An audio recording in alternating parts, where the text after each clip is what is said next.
Hello, ladies and gentlemen. My name is Andriyani Marentek, and I am a lecturer from Universitas Samratulangi Manado, North Sulawesi, Indonesia. Before I go on, I would like to express my gratitude to the Committee of IPCO 2020 of Politeknik Negeri Malang that has given me the opportunity to present my paper on this international visual conference. The title of my presentation is Perceptions of Students and Teachers of English Towards the Use of English as an International Lingua Franca, or EILF. Ladies and gentlemen, let me start with a background. It has probably become a bit of a cliche nowadays to say that English is undoubtedly the lingua franca in international settings. We can see the use of it everywhere we go. And as Kirkpatrick points out, it is particularly significant among speakers who don't use it as a native language, but as a lingua franca, for instance, among the Asian countries.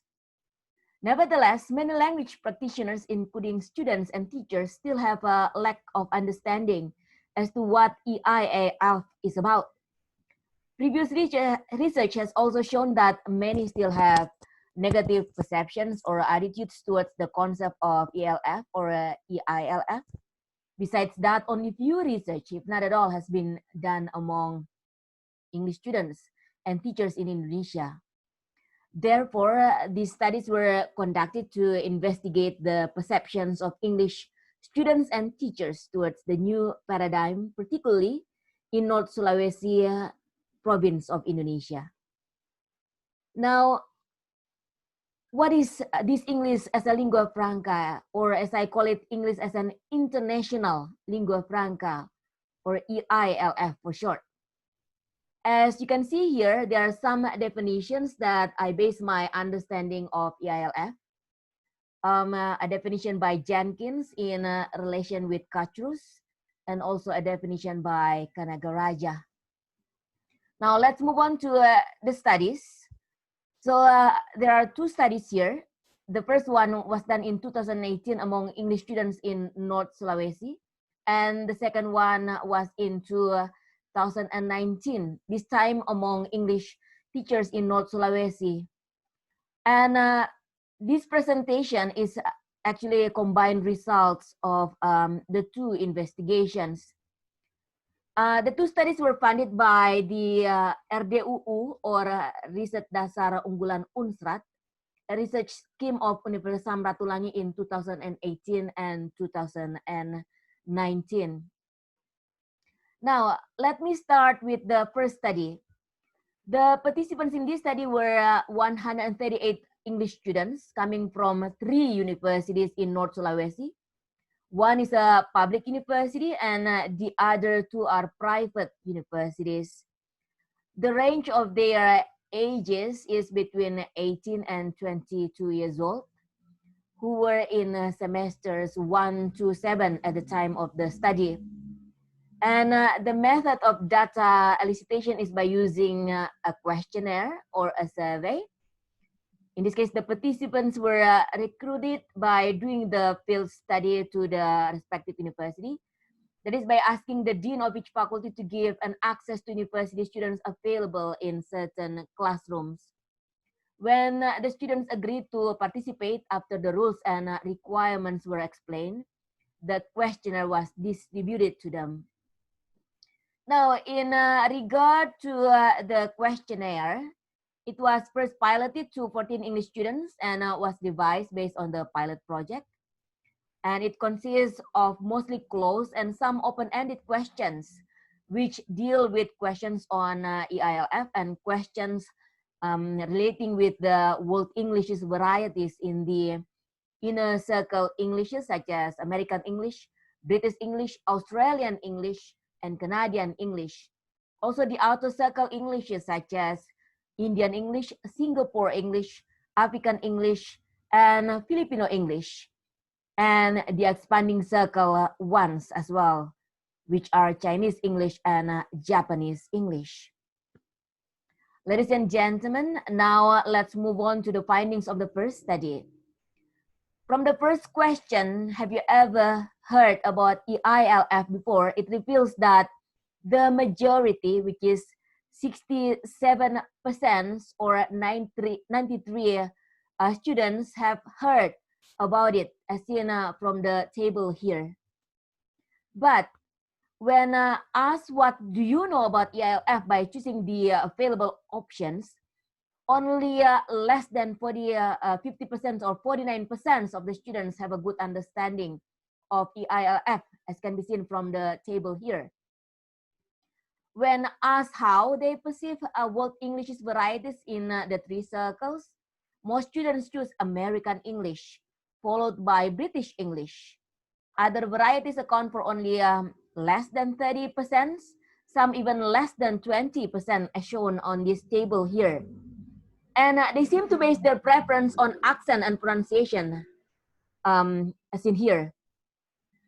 Ladies and gentlemen, what can be concluded from the this first study? So it is revealed that the majority, which is 67% of the English students, know about EILF, but only 49% have some good understanding of EILF.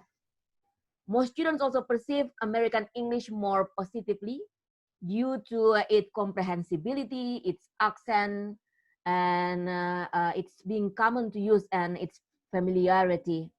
They also like British English for its accent and pronunciation.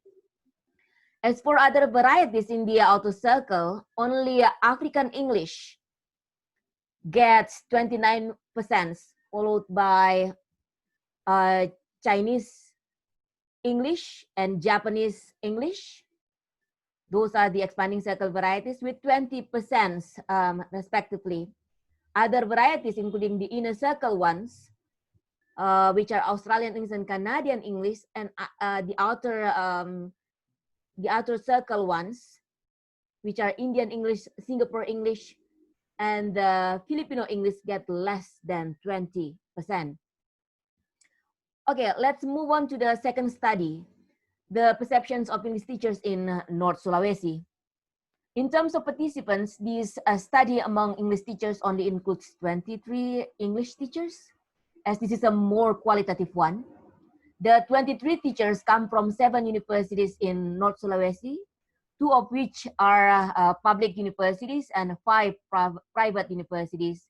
Their ages are between 30 and 63 years old, with masters or doctoral degrees that they have. Their teaching experience is spanned between 3 and 35 years. The data collection methods in this case are distributing a questionnaire followed by interviewing the participants. As regards the questionnaire or the survey in this case, the form is a bit different, although with similar basic aspects of investigations to the first study. The survey employs a 5-point Likert scale in which 1 represents strongly disagree and 5 strongly agree, and consists of 20 statements relating with EILF, also with World English's varieties, learning and teaching practices, and grammatical issues. Now, let's have a look at the findings of the second study. As seen from the table here, it shows that the first 10 statements on EILF and World English's varieties, and if you look at the far right end here, the M letter representing the mean or the average score, which shows that almost 4 of the 5 scales for almost all the statements. So almost 4 out of 5 scale here. Now, this is the other half of the statements relating with the learning and teaching practices involving EILF and some grammatical issues. You can also see here the mean or the average score is more than 3.75. So, ladies and gentlemen, what can we conclude from this study, or the second study, it is shown that the majority of English teachers, which is more than 75% with the average score of 3.95, have positive perceptions towards the use of EILF. They either agree or strongly agree with almost all the statements. Statements on EILF knowledge account for more than 85% of the teachers with more than 4.40 average score. Statements in relation with the three-circle word English varieties also show a positive trend of more than 80% of the teachers with the mean score of more than 3.95 or almost 4. However, when it comes to the statement concerning the use of American English and British English as the standard norms, 57% with the mean of 3.22 still prefer them. And in relation with learning and teaching practice, more than 74% agree or strongly agree with it. Similarly, the grammatical issues are perceived positively by 70% of the total participants. Now, let's have a look at the next findings from the interviews.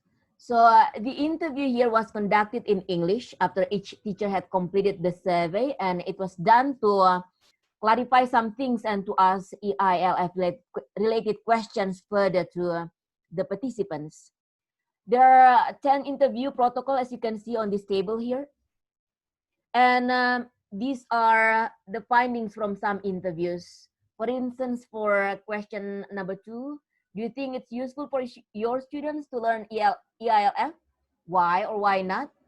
The answer is most of the teachers think it's useful, although some still have no idea about it. We can see some excerpts from participants 5 and 9 here.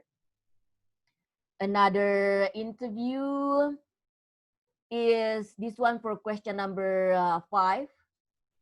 What do you think are the challenges of teaching and learning EILF in your teaching practices? Some admits the resistance of students to understanding the concept and also the lack of EILF materials to teach students the concept. The examples are some excerpts of participants number 15 here. And also the last question concerning Indonesian English, which is an emerging variety in the expanding circle.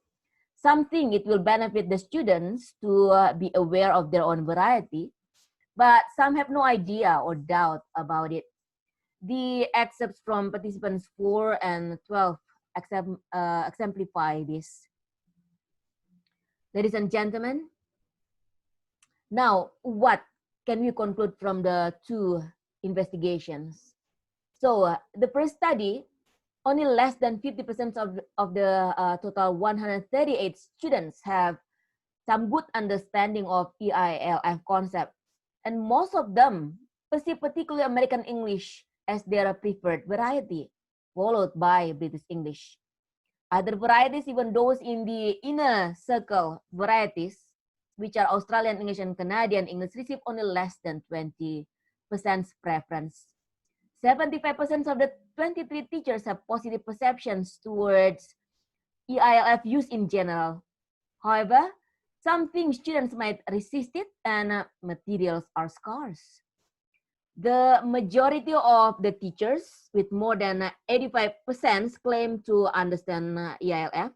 More than 80% agree or strongly agree that the three-circle word English varieties need to be exposed to students. But some teachers still perceive native English speakers' norms are still the best.